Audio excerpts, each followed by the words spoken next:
Bueno, esto anda así, ¿no? Sí. Bueno, buenas noches a todos, a todas, todes, etcétera. Muchas gracias por estar acá. Agradecemos muy especialmente al Centro Cultural de la Cooperación que nos dio este lugar y se involucró en la organización de esta conferencia. Agradecemos también a los amigos de la Universidad de Córdoba que armaron toda la movida para que Teresa de Lauretis esté hoy aquí. Y bueno, queremos decir que cuando nos enteramos que Teresa de Lauretis venía a la Argentina inicialmente en noviembre del año pasado, desde el día que supimos que iba a venir Nora Domínguez por el Instituto Interdisciplinario de Estudios de Género y quienes estamos a cargo de la carrera de Sociología en este momento, pensamos que era una excelente oportunidad que ella esté acá en Buenos Aires conversando con nosotros y con nosotras de los temas que ella quisiera. Eso fue lo que le propusimos, venía a hablarnos de algo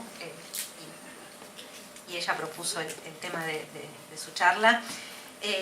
Teresa de Lauretis es una persona de esas que no necesitan presentación, así que no vamos a decir quién es, qué ha escrito, qué ha hecho, porque sus intervenciones en la teoría feminista, en los estudios sobre cine, la semiótica, la filosofía, la teoría queer, circulan en Argentina desde hace por lo menos 2 décadas. Y no utilizo el término intervenciones casualmente, ya que sus trabajos producen eso que nos gusta tanto, que podríamos llamar, en el más estricto sentido del término, una intervención teórica y política. Y seguramente es por eso que tanto nos gusta y tanto queríamos escucharla, ¿no? Se trata de enfoques teóricos rigurosos y que a la vez despliegan la potencia de la teoría hecha política y la política sostenida en el pensamiento. Decía que las lecturas de Teresa de Lauretis tienen por lo menos 2 décadas, por lo menos desde mi experiencia más personal, casi diría, y quisiera nombrar un poco egoístamente algunas de esas lecturas. Voy a hacerlo muy brevemente y casi al modo de un punteo, porque estamos acá para escucharla a ella, ¿no? Quería mencionar, en primer lugar, que hace 20 años, en el año 94, hicimos una lectura colectiva de Alicia Janot en el marco de lo que en ese momento era una inicial área de estudios feministas en el Instituto Gino Germani, que en ese momento, un grupo que en ese momento animaba a Silvia Chester, que está acá, estaba integrado por Matilde Mercado, entre otras muchas personas, y donde muchas nos acercamos en ese momento por primera vez a la obra de Teresa de Lauretis y de alguna manera al despliegue y a la apertura que se producen en el pensamiento feminista en los años 90. Ese momento estuvo marcado por la lectura de Alicia Janot como un texto que mostraba y a la vez hacía ese encuentro tan particular entre las teorías feministas con las disciplinas, semiótica, psicoanálisis, y también con un modo que nos marca de pensar las identidades sexuales. Otro momento que me parece que es fundante para muchas de nosotras, y repito, lo estoy contando desde una experiencia bastante personal, es la traducción y publicación en la revista Mora del Instituto Interdisciplinario de Estudios de Género de la Facultad de Filosofía y Letras de Tecnologías de Género, ¿no? Un capítulo de ese libro. Y nuevamente es un texto que nos marcó, y esa traducción fue sumamente importante, que nos marcó por distintas razones. Voy a mencionar una que me interesa particularmente, y es que en ese texto hay una lectura de Althusser que para las ciencias sociales en Argentina creo que fue, que nos gusta Althusser, lo leemos, lo circula, ¿no? Todavía, ¿no? Y esa relectura del género en términos de ideología que hace Teresa de Lauretis en ese texto ayuda a comprender y a leer tanto la potencia como los límites del modo en que pensó el sujeto y la subjetividad la filosofía contemporánea. Finalmente, quería mencionar un tercer momento, que es el debate italiano acerca de la diferencia sexual, publicado en la revista mexicana Debate Feminista en 1990, aunque para nosotros acá llegó un poco más tarde, donde hay un muy interesante texto de Teresa de Lauretis titulado La esencia del triángulo o Tomarse en serio el riesgo del esencialismo, teoría feminista en Italia, los Estados Unidos y Gran Bretaña.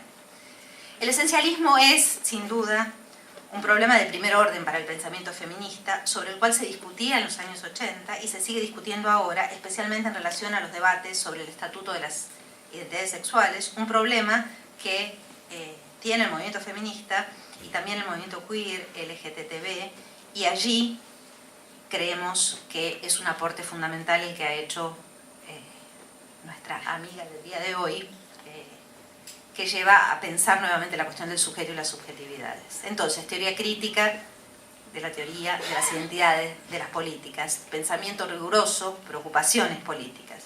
Por eso estamos tan contentas de tener la oportunidad de escucharla hoy acá en vivo, y le agradecemos muchísimo la enorme disposición que ha tenido a venir a compartir con nosotros esta tarde.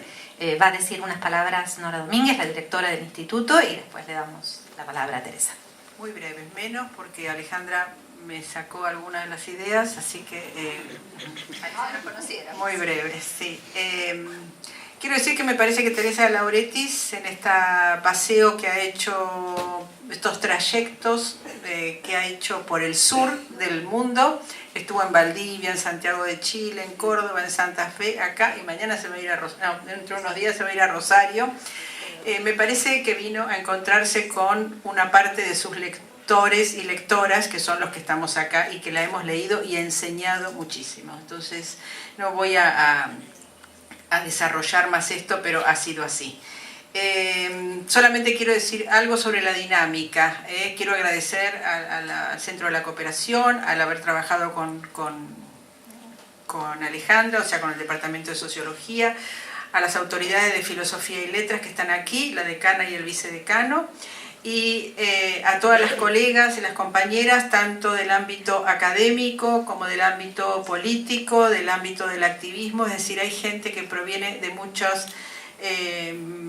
muchas zonas, y esto es muy importante y me parece que da la medida de lo que han sido y son los textos de Teresa de Lauretis. Una cosita sobre la dinámica. Teresa va a dar su conferencia y después ella prefiere que ustedes pasen papelitos y se los leo o los lee ella para hacer las respuestas, para ordenar un poco el ámbito de las respuestas.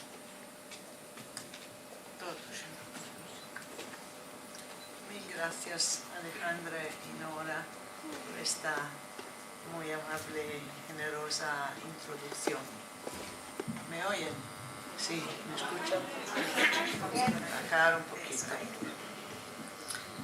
Mil gracias a estas dos mujeres estupendas por la presentación. Fui formalmente educada en Italia, pero la mayor parte de mis investigaciones se llevaron a cabo en los Estados Unidos, en un terreno cultural y político, en algunos momentos intersectado por eventos en Europa, por ejemplo, los movimientos estudiantiles y de mujeres a finales de los 60 y principios de los 70, pero más bien abierto a cambios e innovaciones, en particular en los discursos institucionales y las prácticas de género. En los Estados Unidos, en los 60 y principios de los 70, el activismo político entró en los campos universitarios con los movimientos contraculturales, el movimiento por la libertad de expresión, free speech, los movimientos feministas, el movimiento de las Panteras Negras, y la protesta masiva de estudiantes y profesores contra la guerra en Vietnam y la invasión de Camboya por los Estados Unidos. Los estudiantes se politizaron y solicitaron que se impartieran cursos cuyos contenidos no se consideraban académicos y que estaban relacionados con los movimientos sociales que agitaban la esfera pública. Debido a que las universidades estatales estadounidenses siguen las reglas del mercado capitalista, pronto aparecieron programas de pregrado en estudios de la mujer, que en inglés es estudios de las mujeres, Women's Studies, en cultura popular, en estudios afroamericanos, nativos americanos, chicanos y latinos. El concepto de género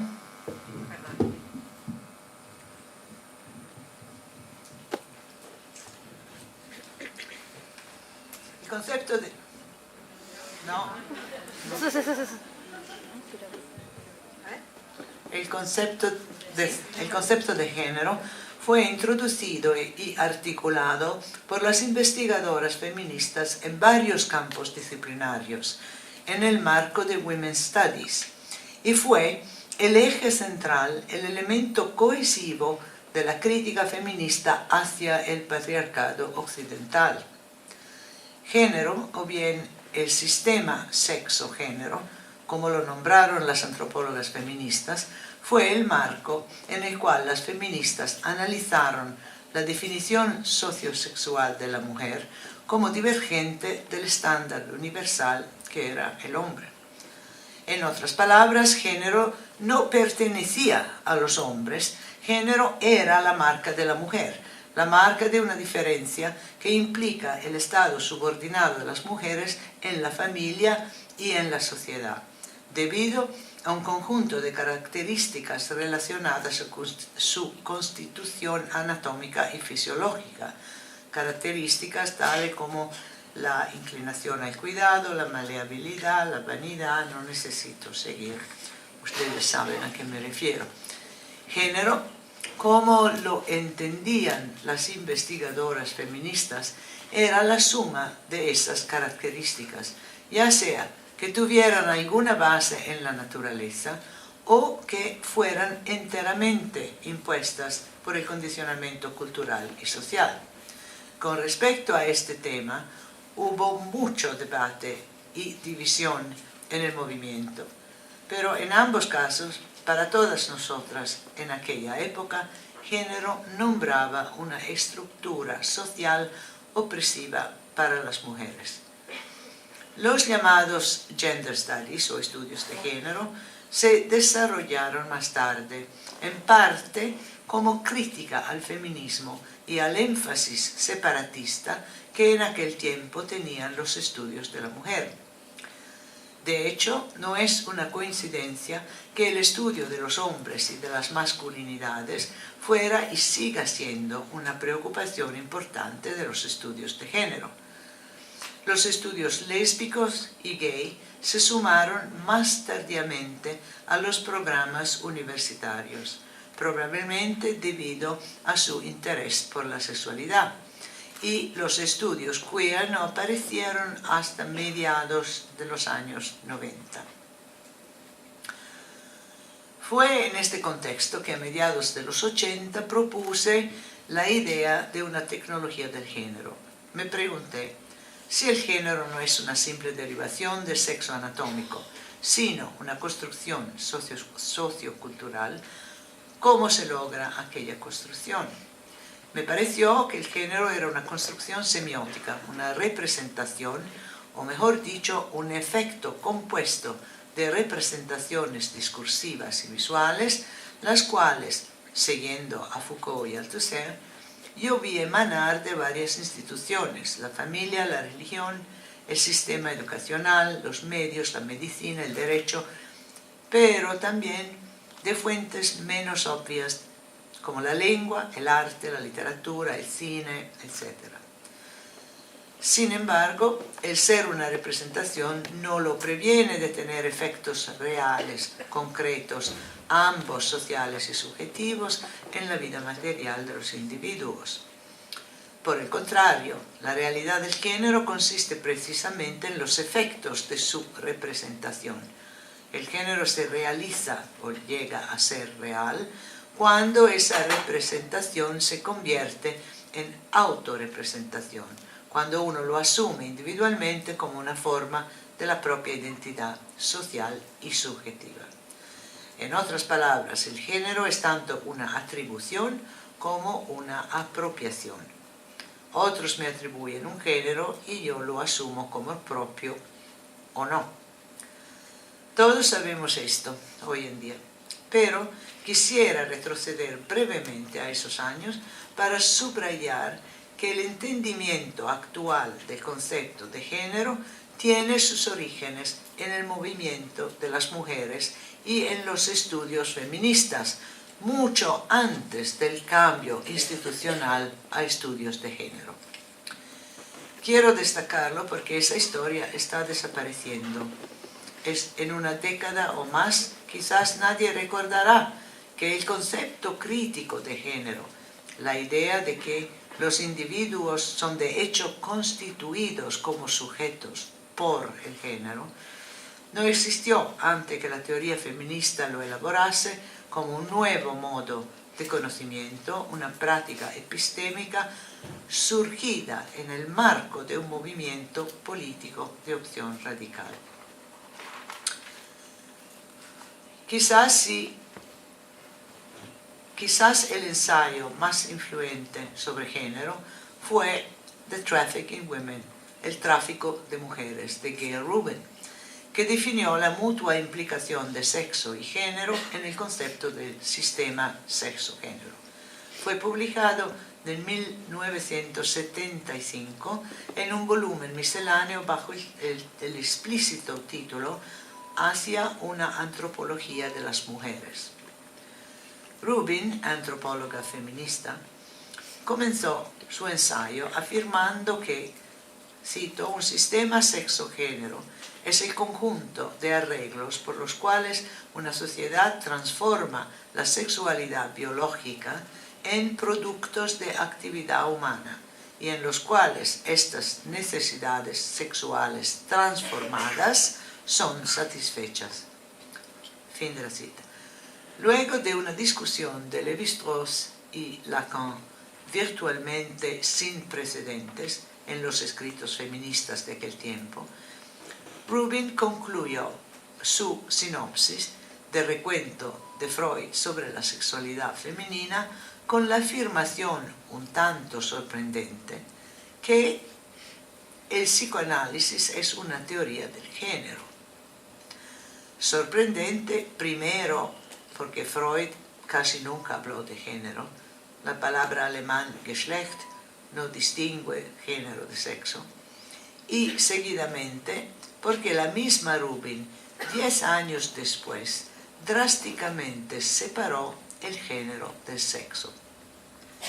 En un ensayo titulado Pensando el sexo, notas para una teoría radical de la política de la sexualidad, Rubin afirma que, cita, una teoría autónoma y una política específica de la sexualidad deben ser desarrolladas separadamente de la crítica feminista del género. Fin de la cita. En cuanto el género es la estructura social de la opresión de las mujeres.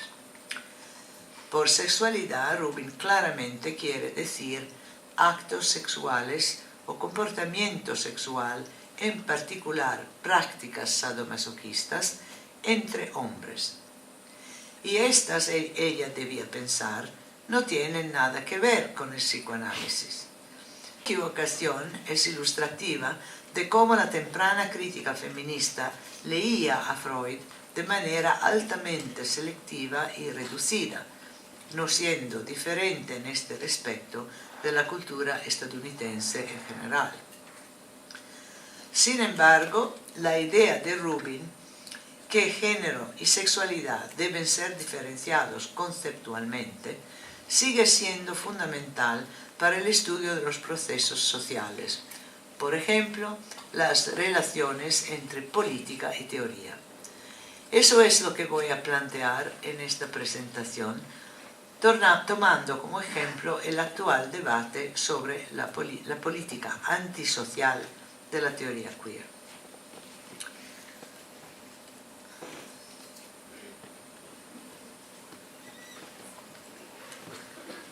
La expresión teoría queer nació en 1990 como tema de un workshop que organicé en la Universidad de California en Santa Cruz.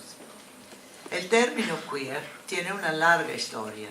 En inglés existe desde hace más de 4 siglos y siempre con denotaciones y connotaciones negativas: extraño, raro, excéntrico, de carácter dudoso o cuestionable, vulgar. En las novelas de Dickens, Queer Street denominaba una parte de Londres en la que vivía gente pobre, enferma, endeudada.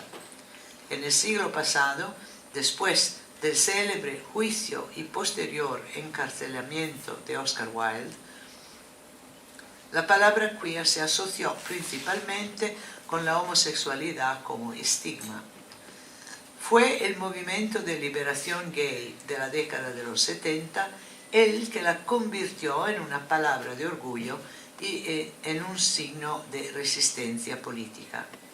Al igual que las palabras gay y lesbiana, queer ha designado en primer lugar una protesta social y solo en segundo lugar una identidad personal. Cuando organicé el workshop titulado Queer Theory, para mí la teoría queer era un proyecto crítico cuyo objetivo era deshacer o resistir a la homogeneización cultural y sexual en el ámbito académico de los estudios lésbicos y gay, así llamados, que se consideraban como un único campo de investigación. Pero por supuesto eso no era así. Los hombres gay y las lesbianas tenían historias diferentes, diferentes maneras de relacionarse entre sí y diferentes prácticas sexuales. Las lesbianas no eran en aquel tiempo los principales objetivos de las estrategias de comercialización de un estilo de vida gay, saunas abiertas las 24 horas del día, cruceros y paquetes de vacaciones, moda y así. Más aún, las lesbianas tenían una fuerte relación con el movimiento feminista, aunque a veces fuera conflictiva. De hecho, las cuestiones de las diferencias raciales y étnicas planteadas por los colectivos de lesbianas negras, chicanas y latinas en su crítica al feminismo blanco, moldearían el feminismo de la década de los 80 y en adelante. Mi proyecto de teoría queer consistía en iniciar un diálogo entre lesbianas y hombres gays sobre la sexualidad y sobre nuestras respectivas historias sexuales. Yo esperaba que juntos romperíamos los silencios que se habían construido en los estudios lésbicos y gay en torno a la sexualidad y su interrelación con el sexo y la raza. Por ejemplo, el silencio en torno a las relaciones interraciales o interétnicas. Las dos palabras teoría y queer aunaban la crítica social y el trabajo conceptual y especulativo que implica la producción de discurso. Yo contaba con ese trabajo colectivo para poder construir otro horizonte discursivo, otra manera de pensar lo sexual. Si bien ese no era un proyecto utópico, en aquel momento yo todavía imaginaba que las prácticas teóricas y las prácticas políticas eran compatibles. Pensando en la subsiguiente evolución de la teoría queer, ya no estoy segura. El diálogo que yo esperaba no se produjo, aunque se publicaron algunos trabajos individuales sobre la sexualidad gay y la sexualidad lesbiana, en particular el libro de Leo Bersani, Homos, del 95, y mi propio libro, The Practice of Love, la práctica del amor, sexualidad lesbiana y deseo perverso, que es del 94. A lo largo de la década de los 90, la alarmante propagación de la epidemia de SIDA reclamó la atención tanto de los movimientos sociales como de los medios de comunicación. El trabajo de grupos como ACT UP y Nación Queer, Queer Nation, hizo espectacularmente visible en todos los sectores sociales la importancia de la prevención y amplió la gama de identidades sexuales no normativas. La política de la sexualidad que Rubin en los años 70 y yo misma en los 90 esperábamos se convirtió en una política de las identidades de género. Los términos que han surgido en relación con prácticas de disputa, de construcción o resignificación del género ponen el género como la medida de la identidad de la persona. Actualmente, el discurso sobre género ha opacado o dejado de lado la problemática de la sexualidad y la dimensión sexual de la identidad que fue tan importante para la generación de Stonewall de los años 70 y 80.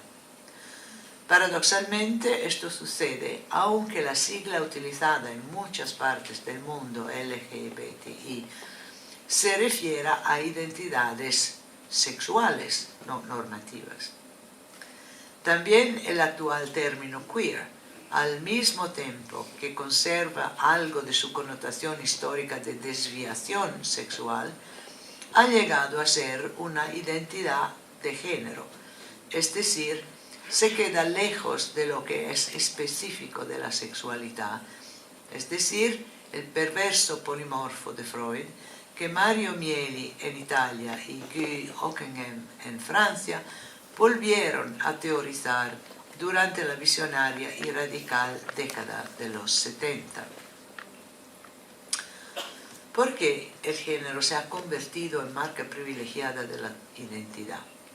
¿Por qué las políticas de género han reemplazado las políticas sexuales? Creo que la respuesta a esta pregunta tiene que ver con la sexualidad en el sentido freudiano, es decir, la copresencia de pulsiones en conflicto en la psique individual, con su carácter obstinado y a menudo destructivo, y las dificultades que esto causa tanto al individuo como a la sociedad. Si la primera contribución de Freud a la epistemología moderna es el concepto de inconsciente, la segunda debe ser el de sexualidad infantil, o sea, una sexualidad de pulsiones parciales, polimorfa, autoerótica, no reproductiva y sin normas. Es un lugar común decir que la sexualidad infantil se desarrolla en dos fases sucesivas, la fase oral y la fase anal, que preceden al desarrollo de los órganos sexuales y a la irrupción de ciertas hormonas en la pubertad. El lugar común implica que realmente solo esto último cuenta, es decir, que la sexualidad es la sexualidad genital adulta. Pero este punto de vista popular y médico se contradice con consideraciones obvias. Las manifestaciones infantiles de placer sexual, oral y anal, permanecen plenamente activas en la sexualidad adulta. Más aún, estas y otras pulsiones parciales, así llamadas, pueden en realidad ser más poderosas que la actividad genital. Así sucede, por ejemplo, en lo que Freud llama perversiones y la psiquiatría actual denomina parafilias. Fetichismo, exhibicionismo, voyeurismo, sadismo, masoquismo, pedofilia, zoofilia, necrofilia, coprofilia y urofilia, por nombrar algunas. Por lo tanto, entre los comportamientos sexuales conocidos, hay varios que claramente se remontan a los placeres infantiles y producen satisfacción sexual incluso independientemente de la actividad genital. El término parafilia fue adoptado por el Manual Diagnóstico y Estadístico de la Asociación Psiquiátrica Americana en 1980, nos informa John Money. Cito: en el momento de su fundación a finales del siglo XIX, la sexología hizo su entrada en el sistema de justicia penal a través de la psiquiatría forense, notablemente bajo la tutela de Richard von Krafft-Ebing. La psiquiatría forense tomó prestada la nomenclatura del derecho para clasificar a los delincuentes sexuales como desviados sexuales o pervertidos sexuales. La psiquiatría forense también retomó del Código Penal su lista oficial de las perversiones. Más tarde, los términos perversión y desviación darían lugar al término parafilia. Fin de la cita. Parafilia puede sonar más neutral, menos patologizante que perversión, pero todavía nombra comportamientos sexuales que se consideran anormales. Lo normal no es objeto de debate en el derecho penal o en la psiquiatría forense. Y podríamos recordar que el mismo John Money inició la práctica clínica, ahora común en muchos países de Occidente, de tratar a los niños intersex nacidos con múltiples órganos genitales o genitales que la medicina considera indeterminados, tratarlos con cirugía u hormonas para normalizar sus cuerpos, ya sea como cuerpos femeninos o cuerpos masculinos. A diferencia de la psiquiatría, al psicoanálisis no le atañe lo normal, la normalidad sexual. Al contrario, para Freud la sexualidad es la dimensión más compleja de la vida humana, que va desde la perversión a la neurosis y hasta la sublimación. Es compulsiva, no contingente e incurable. Con el psicoanálisis, la teoría queer podría ampliar su gama de preocupaciones a todas las formas de comportamiento sexual, no para clasificar o tipificar como delito, no para proteger a la sociedad o para apuntalar vínculos sociales, sino para entender sus condiciones de posibilidad. Esto es así porque la sociedad, todas las sociedades, contienen tanto fuerzas negativas como positivas.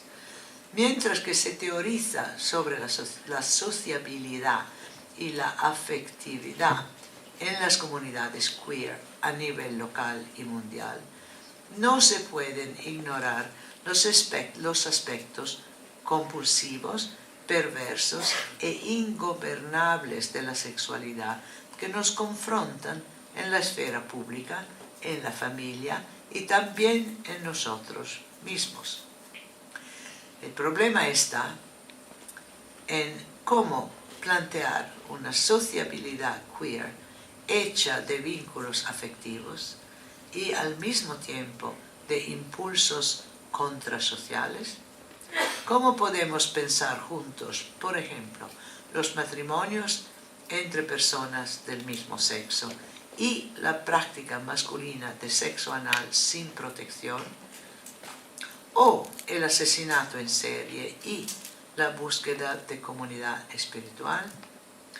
La teoría freudiana de la sexualidad plantea la hipótesis de la presencia de dos pulsiones o fuerzas psíquicas contrarias, coexistiendo y actuando juntas, pero diversamente combinadas durante diferentes momentos de la vida psíquica de cada individuo. Las pulsiones de vida son energía psíquica ligada a objetos, personas, ideas, incluso ideales, y por lo tanto son apego, lazo social, creatividad. En este sentido, Freud las nombró utilizando el término platónico eros y puntualizó el eros de los poetas y filósofos. El psicoanálisis no se ha ocupado del concepto de género.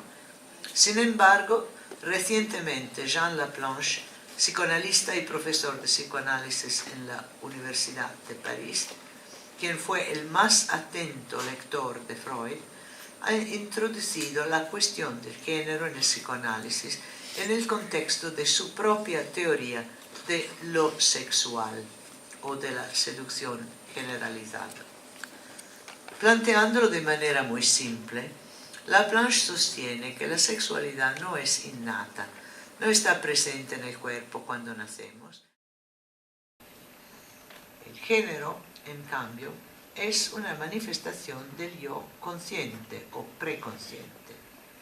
A pesar de que también viene del otro, pues es asignado por los padres o los médicos a menudo antes del nacimiento, el género no es como la sexualidad el implante somático de una excitación psicofísica particularmente insistente en las llamadas zonas erógenas.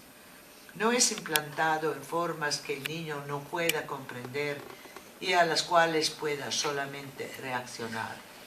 El género requiere una acción de parte del niño o de la niña.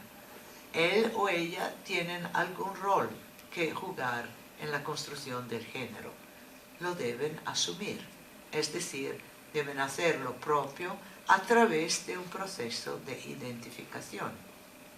La identificación como niña o como niño, ya que ninguna otra alternativa se ofrece en la niñez, generalmente se lleva a cabo muy temprano, aún antes de la descubierta de las diferencias anatómicas. En los años subsiguientes, esa identificación puede ser confirmada y convertirse en una identidad de género, o puede ser cuestionada, rechazada o transferida a otro género. Sin lugar a dudas, las fantasías conscientes e inconscientes de los padres, hermanos y otros miembros de la familia juegan una parte, de hecho una parte determinante, en las identificaciones y desidentificaciones de género del niño o de la niña, y por lo tanto en las múltiples articulaciones de la identidad de género en la edad adulta. Pero en todos los casos, tanto las tempranas identificaciones como las posteriores identidades de género requieren la participación del yo, aunque sea solamente un yo infantil. En suma, mientras que la sexualidad es implantada en el recién nacido como una excitación psicofísica que el bebé no puede controlar o metabolizar y por lo tanto permanece inconsciente, la identificación de género es un proceso consciente o preconsciente en el cual el niño o la niña participan activa y alegremente.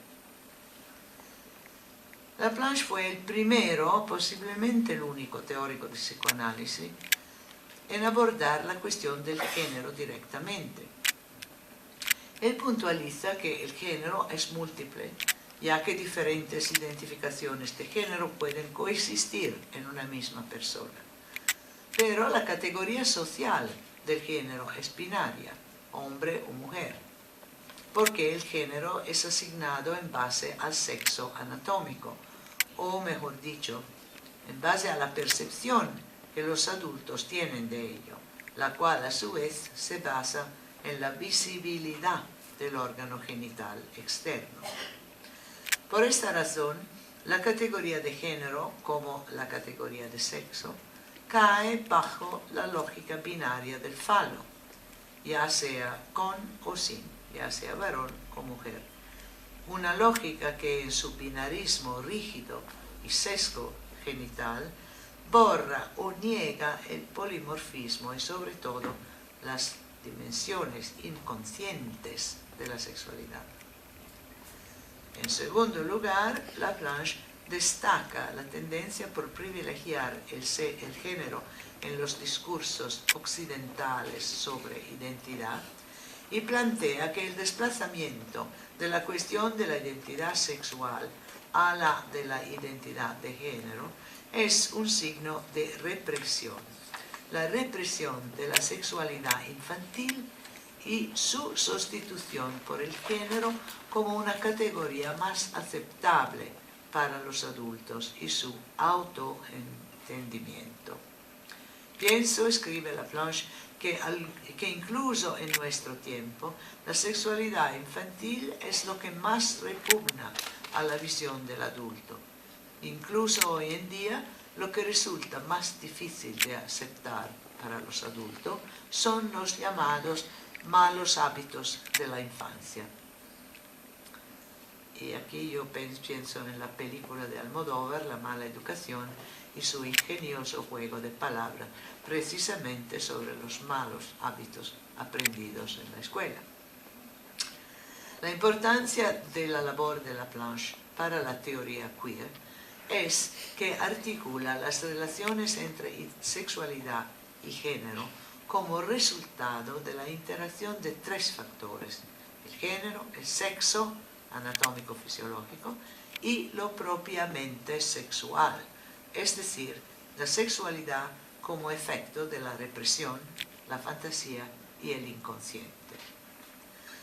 Laplanche está de acuerdo con los investigadores que dicen que la identidad de género es anterior a la identidad sexual, pero no está de acuerdo con su conclusión de que el género organiza la sexualidad. Laplanche sostiene que, al contrario, mientras que el género se adquiere muy pronto, sus significados solo le quedan claros al niño o a la niña con la percepción del sexo, es decir, de la diferencia sexual anatómica, y por lo tanto con la entrada en juego del complejo de castración. Él señala que, aunque se han planteado muchas preguntas y dudas sobre la universalidad del complejo de castración, la lógica binaria predominante en la cultura occidental también parece reinar a nivel del individuo, porque a ese complejo están ligados los recuerdos que afloran durante el análisis. Eso dice él. Y aquí Laplanche añade algo que, viniendo de un psicoanalista, me parece bastante excepcional. Cito: lo que el sexo y su brazo secular, podría decirse el complejo de castración, tienden a reprimir es lo sexual infantil. Reprimirlo es precisamente crearlo reprimiéndolo. Fin de la cita. Para parafrasearla con mis propias palabras, tanto la institución social de sexo-género como el concepto psicoanalítico de complejo de castración, que la justifica y la hace cumplir, en tanto que es su brazo secular, tienen el efecto de reprimir, contener o refrenar lo sexual, que fue el descubrimiento fundamental de Freud, la sexualidad perversa y polimorfa, que es oral, anal, paragenital, no reproductiva, una sexualidad que precede a la percepción de las diferencias de sexo y de género y que en última instancia es incontenible para estas. Incontenible porque está reprimida, es decir, inconsciente, fuera del ámbito del yo y, sin embargo, capaz de ser reactivada. Esta sexualidad, entonces, no termina con la pubertad, sino que persiste en la vida adulta de varias formas. Para resaltar esta concepción específica de la sexualidad, Laplanche acuña el neologismo francés le sexual, con A en vez de E, sexual en vez de sexuel. De la palabra, lo acuña de la palabra sexual théorie, que Freud utiliza en su trabajo inaugural 3 ensayos de teoría sexual. En Freud, él puntualiza, sexual distingue lo propiamente sexual de Geschlecht, la palabra alemana que significa sexo-género, y no bromea diciendo, Laplanche diciendo, hubiera sido impensable que para Freud titular su trabajo 3 ensayos de teoría del género. Laplanche sostiene que el complejo de castración, como el de Edipo y el mítico asesinato del padre, son esquemas narrativos preformados, códigos míticos simbólicos transmitidos y modificados por las culturas que ayudan, cito, al pequeño sujeto humano a ligar y simbolizar o traducir los mensajes enigmáticos y traumáticos procedentes del otro adulto. Fin de la cita. Estos ayudan al niño a encontrar un lugar en la familia, la comunidad, el socios. Nos ayudan a historizarnos. Aunque la plancha apunta con ironía que nada es menos sexual que el mito de Edipo o la tragedia de Sófocles, estas estructuras narrativas colectivas y otras similares en otras culturas no están inscritas en el aparato psíquico del lado de lo reprimido, como comúnmente se supone, sino del lado de lo que reprime.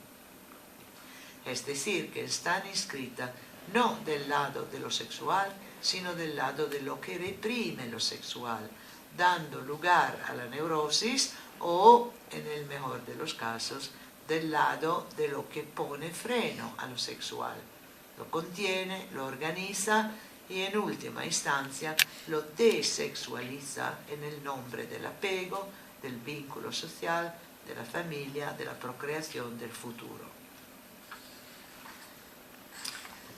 La ironía de esta propuesta por un teórico del psicoanálisis es evidente, ya que los conceptos de falo y de complejo de castración son piedras fundantes de todo discurso psicoanalítico, incluso el de Freud, por ejemplo, sus tardíos escritos sobre la sexualidad femenina. Parece, por lo tanto, que aquellas infames nociones psicoanalíticas, infames para las feministas y otros estudiosos del género, no son enemigas, sino aliadas del género.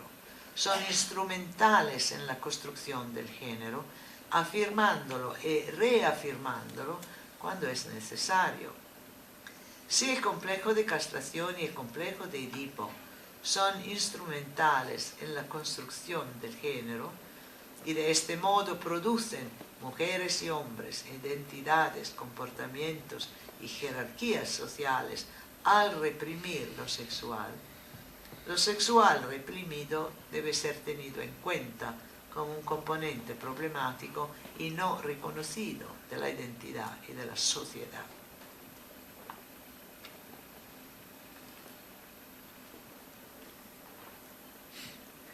Déjenme ponerlo de esta manera. Podemos sí privilegiar el género y podemos rebatirlo, resignificarlo o trascenderlo.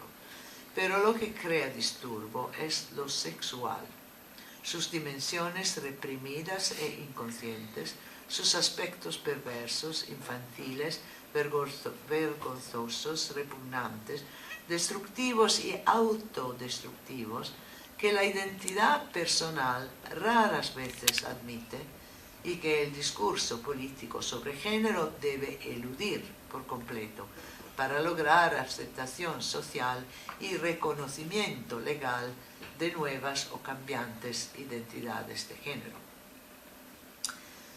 El discurso de las identidades sexuales o de género ha sido político desde sus inicios, ya sea conservador en los estudios científicamente neutrales de John Money y Robert Stoller, o explícitamente contestatario en la crítica feminista de los años 60 y 70, que por vez primera planteó el género como una estructura social opresiva. Esa comprensión crítica del género, alcanzada en el contexto de un movimiento feminista inicialmente radical, un movimiento de oposición a la sociedad patriarcal, fue la base de todas las prácticas de deconstrucción del género y de los discursos que siguieron su estela.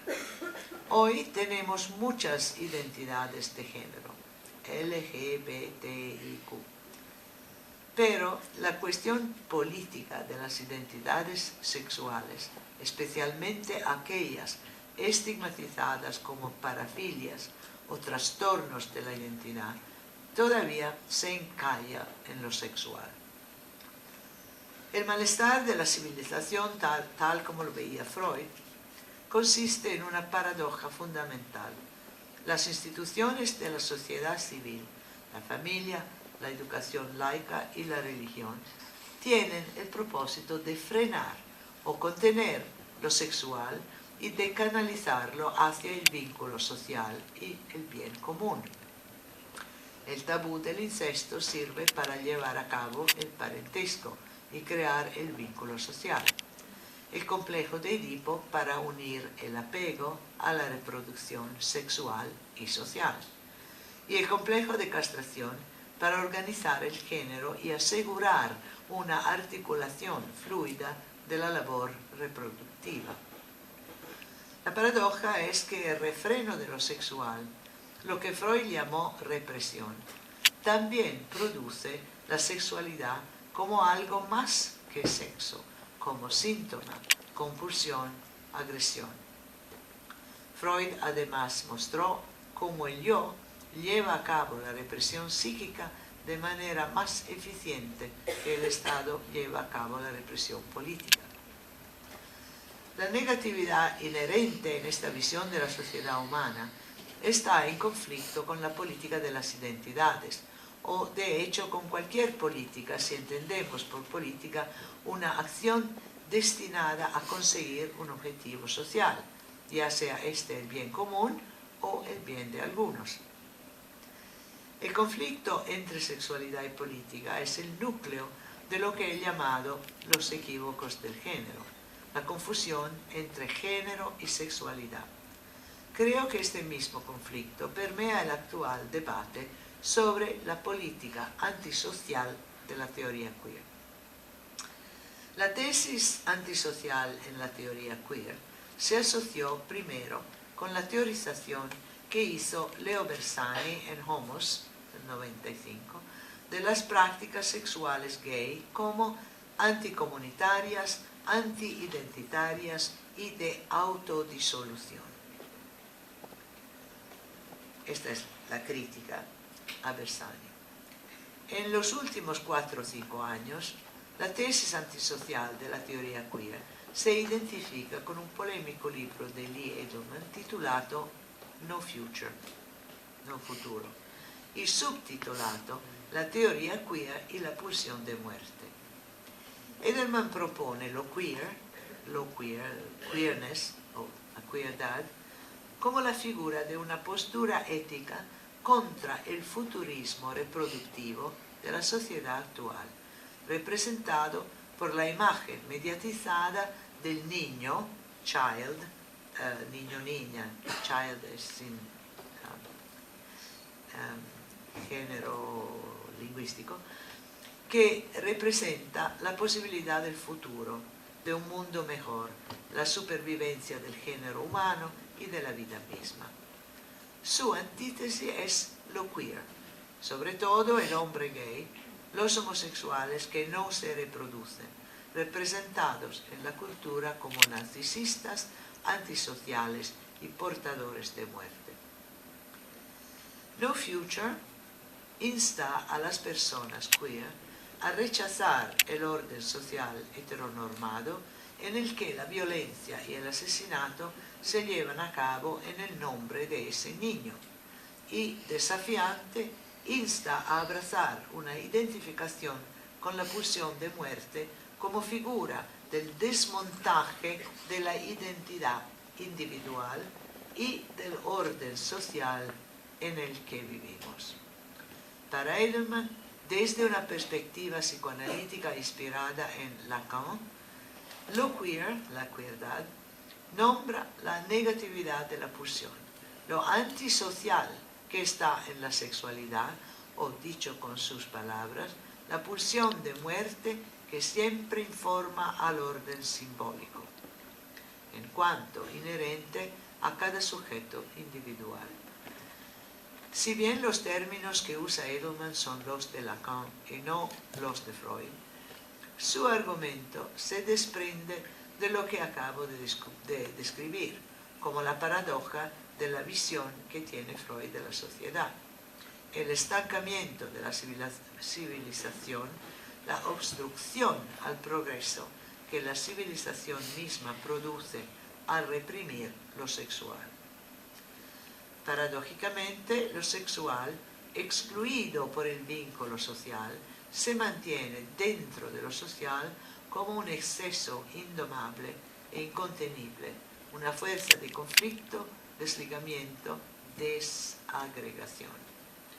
Esta es la negatividad de la pulsión de muerte.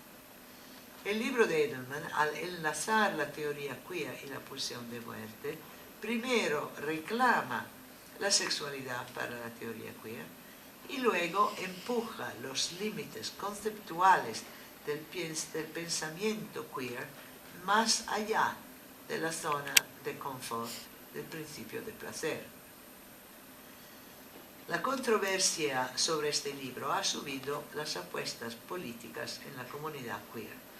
Por un lado, hay quienes plantean una utopía queer, quienes se imaginan lo queer como la posibilidad de un futuro colectivo mejor, o escriben sobre el optimismo queer y sobre cómo pensar para sentirse mejor en el presente.